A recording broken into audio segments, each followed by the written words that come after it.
Dear students, आज का हमारा टॉपिक मोशन एंड फोर्स से lecture number 6, Newton second law of motion in terms of linear momentum and law of conservation of linear momentum है। तो आइए जरा आगाज करते हैं Newton second law of motion in terms of linear momentum का, और उसको डिस्कस करने के लिए we have considered a body of mass m। It's a vehicle जिसका मास m है और ये वेलोसिटी, इनिशियल वेलोसिटी vi से मूव कर रही है। हमने इस पर फोर्स लगाई और इसकी वेलोसिटी vi से चेंज होकर vf हो गई। तो डेफिनेटली बॉडी में एक्सेलरेशन प्रोड्यूस हुआ है जो किसके बराबर है, final velocity minus initial velocity, यानी change in velocity divided by time interval in which the change has taken place. हम ये भी जानते हैं कि एक्सेलरेशन f ओवर m के भी बराबर होता है। तो अगर हम इन दोनों इक्वेशंस को कंपेयर कर लें बेटा, तो दोनों इक्वेशंस की जो लेफ्ट हैंड साइड्स हैं वो इक्वल हैं, तो राइट हैंड साइड्स भी इक्वल हो जाएंगी, यानी f ओवर m किसके इक्वल हो जाएगा, that would be equal to vf minus vi over t। f over m is equal to vf minus vi over t। अगर मैं m को उस तरफ लेकर जाऊं तो m किस से मल्टीप्लाई होगा, सर vf से भी मल्टीप्लाई होगा और vi से भी मल्टीप्लाई होगा, यानी फोर्स किसके बराबर आ जाएगी, फोर्स इक्वल टू ये m उधर जाकर मल्टीप्लाई होगा, यानी vf minus vi divided by time interval था और ये m बटे में जो था उधर जाकर मल्टीप्लाई हो गया। अब m जो है उसको हम अगर अंदर मल्टीप्लाई कर दें तो ये क्या हो जाएगा बेटा, mvf आ जाएगा यहाँ पर, और माइनस यहाँ पर आ जाएगा mvi डिवाइडेड बाय टाइम। अब मुझे ये बताइए बेटा कि mvf कौन है, सर mvf है फाइनल मोमेंटम, और mvi कौन है बेटा, ये है initial momentum.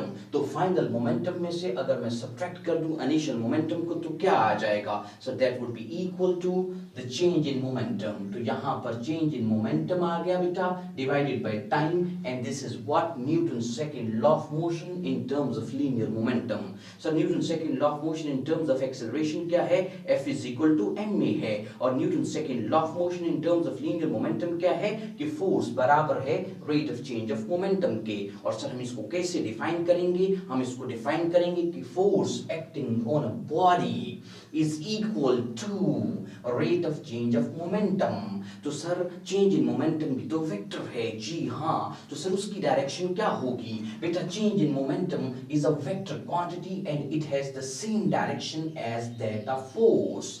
Change in momentum has same direction as that of force, और इसकी वही डायरेक्शन होगी जो कि फोर्स की डायरेक्शन है। यहां से हम इंपल्स के कॉन्सेप्ट को भी ड्राइव करने जा रहे हैं बेटा। तो उसको ड्राइव करने के लिए मैं यहां से टाइम को उस तरफ लेकर जाऊंगा।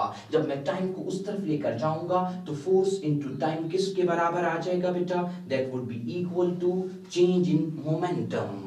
सर तो फोर्स और टाइम का जो प्रोडक्ट है इसको हम कहते क्या हैं, इसको हम इंपल्स कहते हैं। सर इंपल्स कब अप्लाई करते हैं, जब किसी बॉडी पर बहुत बड़ी फोर्स लगती है बहुत ही कम वक्त के दौरानिए के लिए, तो हम फोर्स को और टाइम को अलग अलग ट्रीट करने की बजाय फोर्स और टाइम के प्रोडक्ट को डील करते हैं, और उसको हम क्या कहते हैं बेटा, इंपल्स कहते हैं। सर इंपल्स को हम कैसे डिफाइन करेंगे, सर इंपल्स को हम डिफाइन करेंगे average of the force and the time duration for which this force acts on a body is called impulse. Average force और टाइम जिसके लिए वो फोर्स लगी है, जैसे कि एक बैट्समैन ने शॉट लगाया, तो बैट्समैन ने जब शॉट लगाया है तो बहुत बड़ी फोर्स थी जो कि बॉल पर लगी, लेकिन बहुत ही कम वक्त के लिए लगी, तो फोर्स एवरेज वैल्यू ली जाएगी क्योंकि फोर्स वेरिएबल होगी। बैट्समैन के शॉट के दौरान में फोर्स चेंज हो रही है, लिहाजा हमने उसकी एवरेज वैल्यू लेनी है। Average of the force and the time duration for which this force acts on a body is called as impulse. इसे हम इंपल्स कहते हैं, और इंपल्स किसके इक्वल है बेटा, change in the momentum of the body के इक्वल है। लिहाजा मैं इस नतीजे पर पहुंचा हूं बेटा कि impulse is equal to average of the force and time duration and it is equal to change in momentum. ये चेंज इन मोमेंटम के इक्वल है। यहां पर दो इंपॉर्टेंट, बहुत ही इंपॉर्टेंट लेकिन बेसिक एमसीक्यूज हमारे सामने आते हैं, और उसमें से पहला एमसीक्यू है कि इंपल्स की यूनिट क्या होगी, वो ये जो चेंज इन मोमेंटम की है, that is Newton second. Impulse की यूनिट वही है जो कि मोमेंटम की है या चेंज इन मोमेंटम की है, एक ही बात है, क्योंकि मोमेंटम की यूनिट, चेंज इन मोमेंटम की यूनिट और इम्पल्स की यूनिट सेम है, and that is what, Newton second. लेकिन अगला ही सवाल है कि what is the direction of impulse? Direction of impulse is in the direction of the momentum और in the direction of change in momentum. तो बेटा मेरी बात याद रखो, इम्पल्स की जो डायरेक्शन होती है ना, वो मोमेंटम की डायरेक्शन में नहीं होती है। इम्पल्स की direction is always in the direction of change in the momentum. Impulse की डायरेक्शन चेंज इन मोमेंटम की डायरेक्शन में होती है। आइए इम्पल्स से रिलेटेड कुछ एग्जांपल्स को हम शेयर करते हैं, और उसमें से पहली एग्जांपल किसकी है बेटा? मोटरसाइकिल सेफ्टी हेलमेट की है। मोटरसाइकिल सेफ्टी हेलमेट में आप जानते हैं कि एक फोम होता है, पैड होता है, वो क्या करता है, वो टाइम ऑफ कोलिजन को बढ़ा देता है।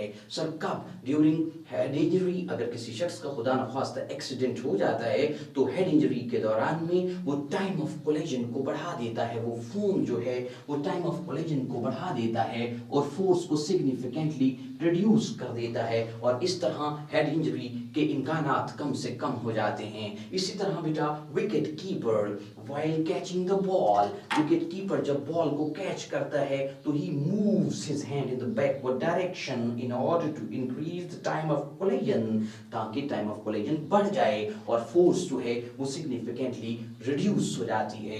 लिहाजा टाइम ऑफ कोलिजन बढ़ जाता है और फोर्स कम हो जाती है। इसी तरह बेटा thermopore pieces in the dinner set जो हैं, या रेफ्रिजरेटर के अंदर थर्मोपोर पीसेस जो हैं, या फिर एलईडीज, जब हम ट्रांसपोर्टेशन में कोई भी सेंसिटिव डिवाइस जो है उसको ट्रांसपोर्टेशन के दौरान में हम थर्मोपोर पीसेस के अंदर पैक करते हैं। सर क्यों?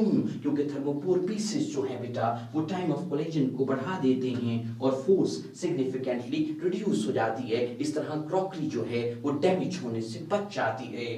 बेटा बड़ी मजे की बात यह है कि हमारी जो नेकेड स्कल है उसको फ्रैक्चर करने के लिए सिर्फ और सिर्फ 5 न्यूटन की फोर्स रिक्वायर्ड है। Force required to fracture the naked skull कितनी है बेटा? 5 न्यूटन है। लेकिन इन हेयर और स्किन की वजह से, इन बालों और खाल की वजह से, जो बाल मेरे सर पर थोड़े कम हैं, इनकी वजह से जो फोर्स है बेटा वो सिग्निफिकेंटली इंक्रीज कर जाती है। 10 टाइम्स रिक्वायर्ड फोर्स ज्यादा हो जाती है, and that becomes 50 Newton. So in the presence of the skin and the hair, the force required to fracture the skull is 50 Newton, and that of in the absence of skin and hair, the force required is only 5 Newton. आइए sir बात करते हैं law of conservation of linear momentum पर। Sir law of conservation of linear momentum की statement क्या है? आइए इसकी मैथमेटिकल स्टेटमेंट देखते हैं बेटा। इसकी मैथमेटिकल स्टेटमेंट ये है कि अगर किसी बॉडी पर कोई एक्सटर्नल फोर्स न लगे, if the external force acting on a body is equal to 0, अगर एक्सटर्नल फोर्स 0 हो जाए, कोई एक्सटर्नल फोर्स न लगे, तो उस बॉडी का या उस सिस्टम का टोटल लीनियर मोमेंटम जो है वो क्या रहेगा बेटा? कांस्टेंट रहेगा।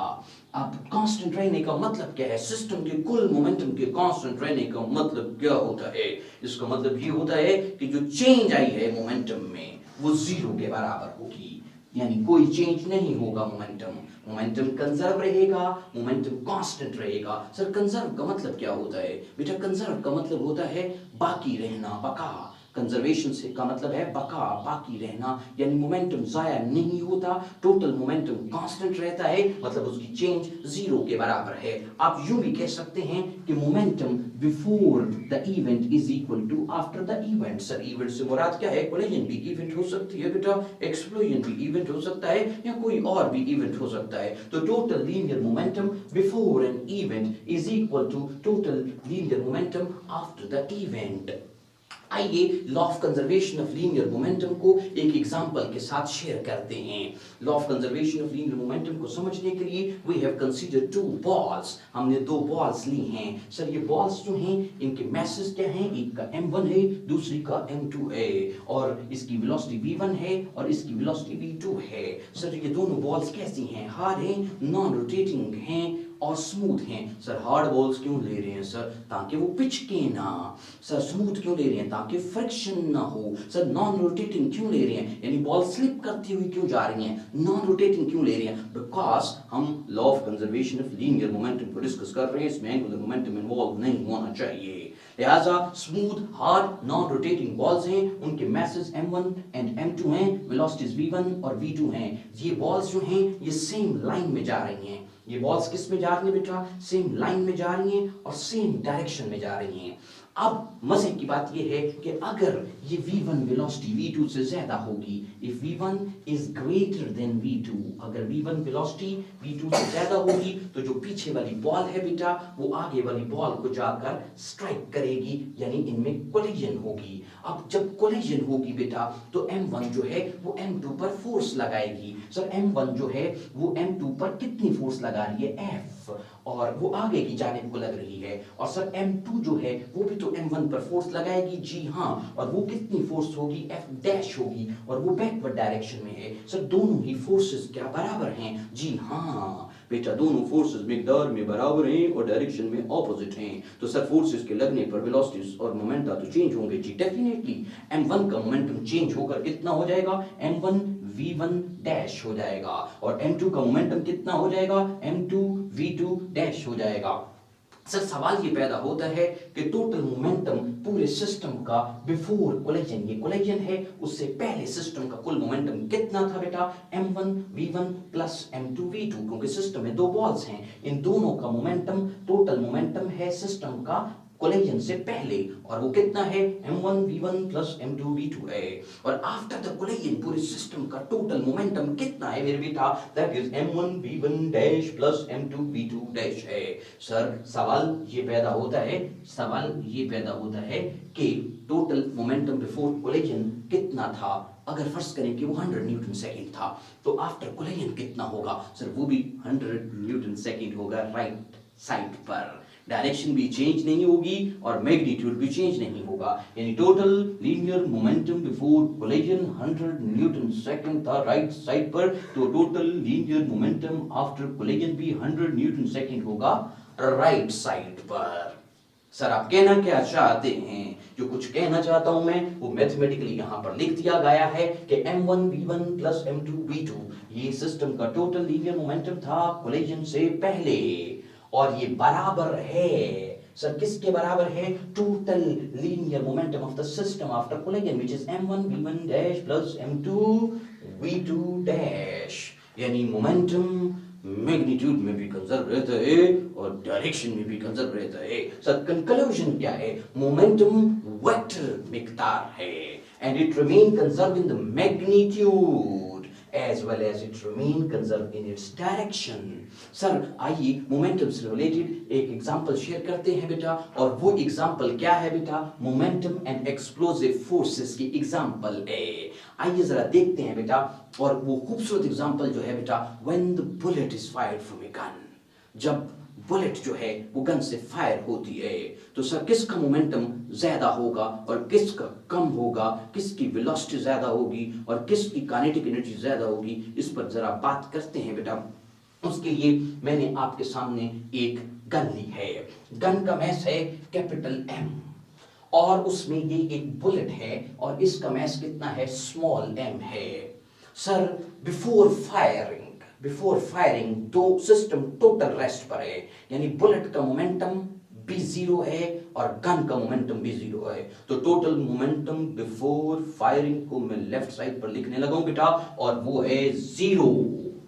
Total momentum of the system before firing कितना है? जीरो है। अब जो ही फायर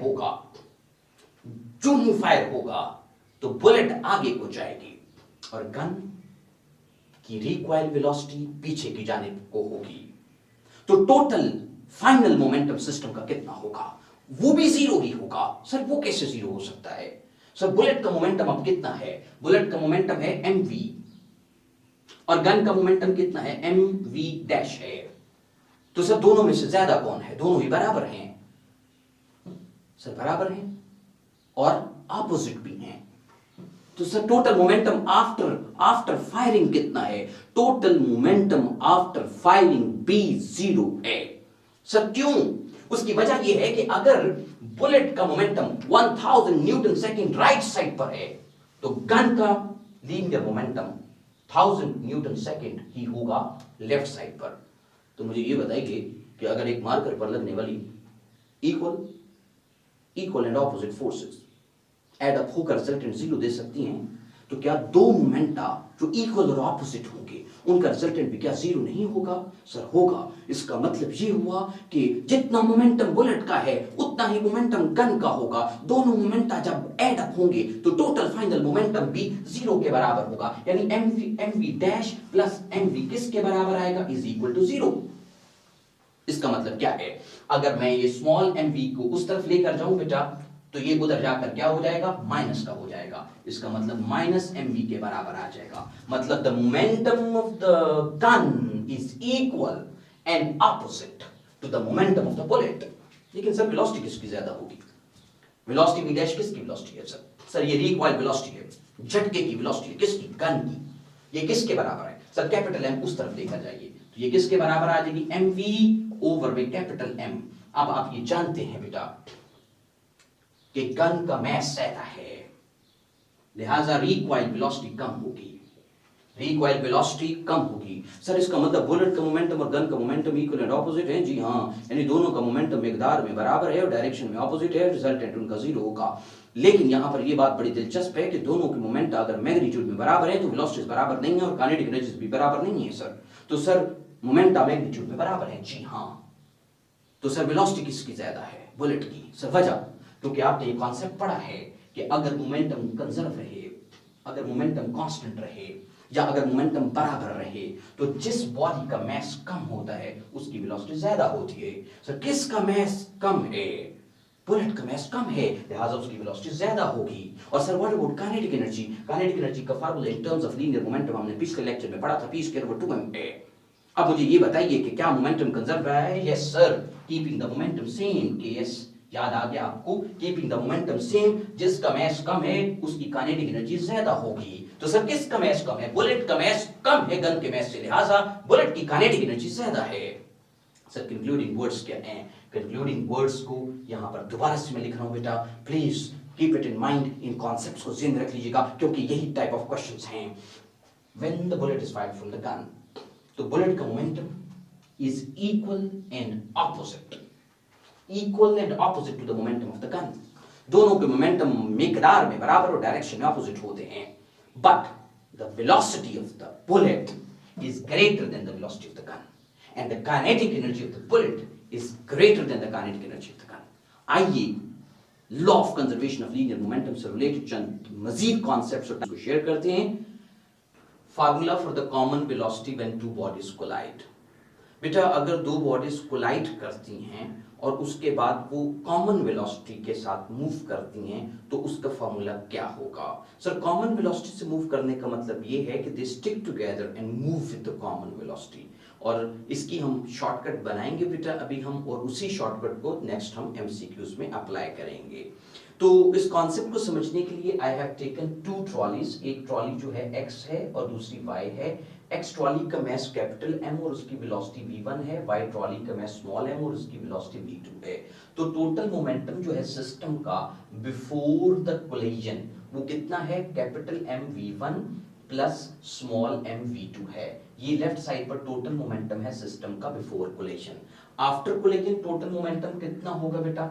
इसका मास कितना है? कैपिटल M, और जाहिर है कोलिजन के बाद दोनों की velocity v1 dash v2 dash v के बराबर है, जिसे हमने मालूम करना है। तो कैपिटल M v इसका मोमेंटम हो गया बेटा, और स्मॉल m v जो है ये वाली ट्रॉली का मास हो गया। अब आप ये जानते हैं बेटा कि हम ये मोमेंटम जो है राइट साइड पर जो लिखा है ये आफ्टर कोलिजन मोमेंटम है, तो यहां से हम किसको कॉमन ले लेंगे बेटा? हम v को कॉमन ले लेते हैं इन दोनों में से। जब हम v को कॉमन ले लेते हैं तो बाकी क्या बच जाता है? Capital M plus small m बच जाता है। और ये कैपिटल M स्मॉल m जो है अगर मैं इसको उस तरफ ले जाऊं बेटा तो ये टोटल इनिशियल मोमेंटम जो है इसके बटे में क्या आ जाएगा बेटा? Capital M plus small m आ जाएगा। लिहाजा कॉमन वेलोसिटी का फार्मूला क्या बना बेटा? कॉमन वेलोसिटी का फार्मूला बना total initial momentum of the system divided by total mass. लिहाजा मुस्तकबिल में हम कॉमन वेलोसिटी का फॉर्मूला यही अप्लाई किया करेंगे, यानी common velocity when two bodies collide and stick together is equal to total initial momentum divided by total mass of the system. आइए देखते हैं बेटा, जब दो मैसेज जो हैं वो एक स्प्रिंग के साथ अटैच हैं जिसका मैस नेग्लिजिबल है या मैसलेस स्प्रिंग है, और अगर हम स्प्रिंग को रिलीज करते हैं या दरमियान से कट कर देते हैं तो उस वक्त इनकी जो स्पीड्स होंगी उसकी रेशियो क्या होगी। तो आप जानते हैं सिस्टम का कुल मोमेंटम इस टाइम 0 है बिफोर कटिंग द स्प्रिंग और before releasing the spring. Sir ये मैस जो है m1 है और ये मैस m2 है, इसकी वेलोसिटी भी इस टाइम 0 है और m2 की वेलोसिटी भी इस टाइम 0 है।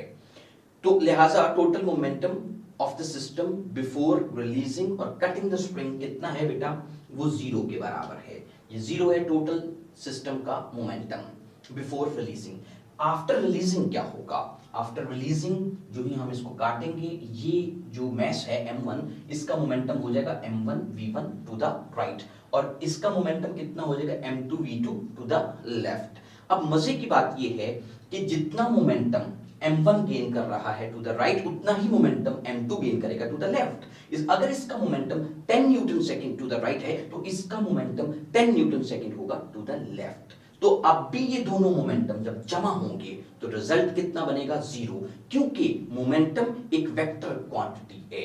अगर मोमेंटम वेक्टर क्वांटिटी है सर तो डेफिनेटली दो इक्वल एंड ऑपोजिट वेक्टर्स जब ऐड होते हैं तो रिजल्ट कितना बनता है, 0 बनता है। लिहाजा m1 v1 minus m2 v2 अब भी 0 ही के इक्वल है। सर इन दोनों के मोमेंटम इक्वल और ऑपोजिट हैं, जी हाँ। तो सर इसके मोमेंटम के साथ नेगेटिव क्यों लगा रहे हैं हम, क्योंकि ये राइट साइड के मोमेंटम को अगर मैं पॉजिटिव लिख रहा हूं तो लेफ्ट साइड के मोमेंटम को मैं क्या लिखूंगा बेटा, नेगेटिव लिखूंगा। अब ये m2 v2 जो है इसको हम इस तरफ ले आए हैं, यानी ये इस तरफ चला गया है तो ये क्या हो जाएगा, प्लस का हो जाएगा। तो m1 v1 किसके इक्वल है, m2 v2 के इक्वल है। और यहां से v1 ओवर v2 v2 को मैं बटे में ले आता हूं तो m1 किसके बटे में चला जाएगा बेटा, वो m1 m2 के बटे में चला जाएगा। तो यहां पर क्या आ जाएगा बेटा, m2 ओवर m1 आ जाएगा। और यहां से वाज़ेह तौर पर पता चल रहा है कि स्पीड्स की रेशियो जो है that is equal to the inverse ratio of the masses। Sir इसका मतलब ये है कि द स्मॉलर मैस, अगर m1 स्मॉलर मैस है तो it would gain more speed, ये ज्यादा स्पीड गेन करेगी। यही कॉन्सेप्ट जो है बेटा अप्लाई होता है जब कोई शेल एक्सप्लोड करता है। फर्स्ट करें कि ये एक शेल है और ये दो फ्रेगमेंट्स में एक्सप्लोड करता है, और एक फ्रेगमेंट इसका राइट साइड पर जा रहा है, एक लेफ्ट साइड पर जा रहा है, एक का मैस ज्यादा है, एक का मैस कम है। तो ये जो छोटा वाला मैस है बेटा it will gain more speed, ये ज्यादा स्पीड गेन करेगा, because according to law of conservation of linear momentum अगर मोमेंटम कंजर्व रहे तो स्मॉलर ऑब्जेक्ट जो है, स्मॉलर पार्टिकल जो है, स्मॉलर फ्रेगमेंट जो है ये ज्यादा स्पीड या वेलोसिटी गेन करता है। आइए देखते हैं बेटा force due to water flow के कॉन्सेप्ट को। बेटा अगर किसी हॉरिजॉन्टल पाइप में, जैसा कि अभी आप देख सकते हैं यहाँ पर, ये एक हॉरिजॉन्टल पाइप है, इसमें वाटर फ्लो कर रहा है। सर वाटर की इनिशियल वेलोसिटी कितनी है या इनिशियल स्पीड कितनी है, v है टू द राइट। जो ही पानी जाकर एक दीवार पर टकराता है और परपेंडिकुलरली टकराता है तो टकराने पर इसकी फाइनल वेलोसिटी कितनी हो जाती है, 0 हो जाती है। तो क्या वाटर ने दीवार पर फोर्स लगाई है, जी हाँ। तो उसी फोर्स का फार्मूला आज हमने देखना है, यानी force exerted by the water on the wall. तो वो फोर्स कितनी है सर, उसके लिए हमें पहले देखना पड़ेगा कि what is the force exerted by the wall on the water. तो force on the water by the wall क्या होगी बेटा, that is equal to rate of change of momentum. अभी हमने ये कॉन्सेप्ट पढ़ा है, m into vf minus vi over t। जैसा कि आप जानते हैं बेटा कि यहां पर फाइनल वेलोसिटी कितनी हो चुकी है, 0 है, और इनिशियल वेलोसिटी कितनी थी बेटा, v थी। तो यहां पर क्या आ जाएगा, m into 0 minus v। 0 minus v क्या होगा सर, माइनस v होगा। माइनस v जब m से मल्टीप्लाई होगा तो ये क्या बन जाएगा बेटा, ये बन जाएगा minus mv over t। So this is what the force exerted by the wall on the water। Sir what is the force exerted by the water on the wall? तो force by the water on the wall क्या होगी बेटा? वो इसी force के equal होगी मगर opposite होगी। सर इसका मतलब ये वाली फोर्स कितनी है बेटा? ये फोर्स है माइनस mv ओवर टी है। ये वाली फोर्स जो है माइनस mv ओवर टी है और इसी के बेटा क्या है? इक्वल फोर्स होगी जो कि पानी लगा रहा है मगर ऑपोजिट। ये नेगेटिव साइन आ गया, माइनस माइनस क्या हो गया बेटा? प्लस हो गया। तो force exerted by the water on the wall when it strikes the wall normally क्या बनेगा बेटा? m over t, ये माइनस माइनस प्लस हो चुका है, इनटू v। सर ये m over t को आप क्या पढ़ेंगे? अब m over t है बेटा mass of water flowing per second और v कौन है? v is the relative velocity of the water with respect to the wall। Sir v कौन है यहां पर? वाटर की relative velocity है दीवार के लिहाज से, लिहाजा m over t कौन होगा बेटा? mass of water flowing per second into the relative velocity is equal to the force exerted by the water। Sir क्या इस फॉर्मूले की कोई मजीद शॉर्टकट बन सकती है? जी हाँ बेटा, चैप्टर नंबर 6 में हमने कॉन्सेप्ट पढ़ा था और वो बड़ा मजेदार कॉन्सेप्ट था और वो ये था कि mass of water flowing per second या mass of fluid flowing per second किसके बराबर होता है बेटा? वो रो एवी के बराबर होता है। वो किसके बराबर है? रो एवी के। सर रो क्या है? फ्लूइड की डेंसिटी। ए कौन है? पाइप का एरिया ऑफ क्रॉस सेक्शन और वी कौन है? रिलेटिव वेलोसिटी या वेलोसिटी ऑफ वाटर है। तो यहां पर मैं m over t की जगह पर बेटा क्या पुट कर दूंगा? रो एवी पुट कर दूंगा। तो शॉर्टकट फार्मूला क्या बन गया बेटा? रो एवी इनटू वी किसके बराबर आ गया? Rho AV square. तो this is again the formula of the force exerted by the water on the wall जो कि रो एवी के बराबर भी है और mass of water flowing per second into the relative velocity के बराबर भी है। आइए जरा देखते हैं बेटा, ये जो law of conservation of linear momentum है और Newton's third law of motion है और mass of water flowing per second into the relative velocity है, इन तीनों कॉन्सेप्ट्स को अप्लाई करके चेक करते हैं किसमें बेटा? रॉकेट प्रोपल्शन में। सर रॉकेट प्रोपल्शन का मतलब क्या होता है? प्रोपल्शन का लफ्जी मतलब है बेटा धकेलना। अब आप जानते हैं कि जो गाड़ी रोड पर चलती है उसको जो एक्चुअली फोर्स मूव कर रही है बेटा वो फ्रिक्शन की फोर्स है। तो सर रॉकेट फिर स्पेस में कैसे जाता है? ऊपर तो फ्रिक्शन न होने के बराबर है, तो फिर रॉकेट पर फोर्स कैसे लग रही है? रॉकेट कैसे स्पेस में मूव करता है? बेटा रॉकेट कैसे मूव करता है? एक्चुअल में जो रश करती हुई गैसेस निकलती हैं, रश करती हुई गैसेस निकलती हैं, उनका जो मोमेंटम होता है, जितना मोमेंटम होता है नीचे की जान, फर्स्ट करें रश करती हुई गैसेस का मोमेंटम किसी लम्हे पर है 10,000 Newton second in downward direction, तो रॉकेट की बॉडी भी 10,000 न्यूटन सेकंड लीनियर मोमेंटम ही गेन करेगी ऊपर की जानिब। यानी यहां से ये कॉन्सेप्ट क्लियर हो गया कि जैसे एक शेल एक्सप्लोड करता है और एक्सप्लोजन के बाद अगर एक फ्रैगमेंट जो है उसका राइट पे जाएगा तो दूसरा लेफ्ट पे जाएगा, इसी तरह रॉकेट के केस में भी जो एक्सपेल करती हुई गैसेस हैं जितना लीनियर मोमेंटम डाउनवर्ड गेन करती हैं उतना ही मोमेंटम रॉकेट की बॉडी ऊपर की तरफ को गेन करती है। So rocket gains momentum equal to the momentum of the gases expelled by the engine but in the opposite direction। तो सर जो रॉकेट स्पेस में आगे की तरफ प्रोपेल होता चला जाता है इसकी स्पीड बढ़ती ही चली जा रही होती है क्योंकि रश करती हुई गैसेस निकलती रहती हैं और इसकी वेलोसिटी या स्पीड बढ़ती ही चली जा रही होती है। Rocket gets faster and faster so long its engines are operating, जब तक इंजन ऑपरेट करते रहते हैं। तो सर रॉकेट का फ्यूल क्या है मेरे बेटा? रॉकेट का जो फ्यूल होता है वो लिक्विड या सॉलिड फॉर्म में हाइड्रोजन और ऑक्सीजन है। सर हाइड्रोजन क्यों? क्योंकि हाइड्रोजन एक जलने वाली गैस है, हाइड्रोजन जो है वो जलने वाली गैस है। तो सर फिर ऑक्सीजन क्यों लेके जा रहे हैं? क्योंकि हाइट्स पर ऑक्सीजन जो है वो कम हो जाती है और ऑक्सीजन के बगैर कंबशन नहीं हो सकती है। सर टिपिकल रॉकेट जो है वो एक सेकंड में कितना फ्यूल कंज्यूम कर जाता है? 10,000 किलोग्राम फ्यूल एक सेकंड में कंज्यूम करता है एक typical rocket. Sir 10,000 kilogram fuel एक सेकंड में जल जाता है? जी हाँ।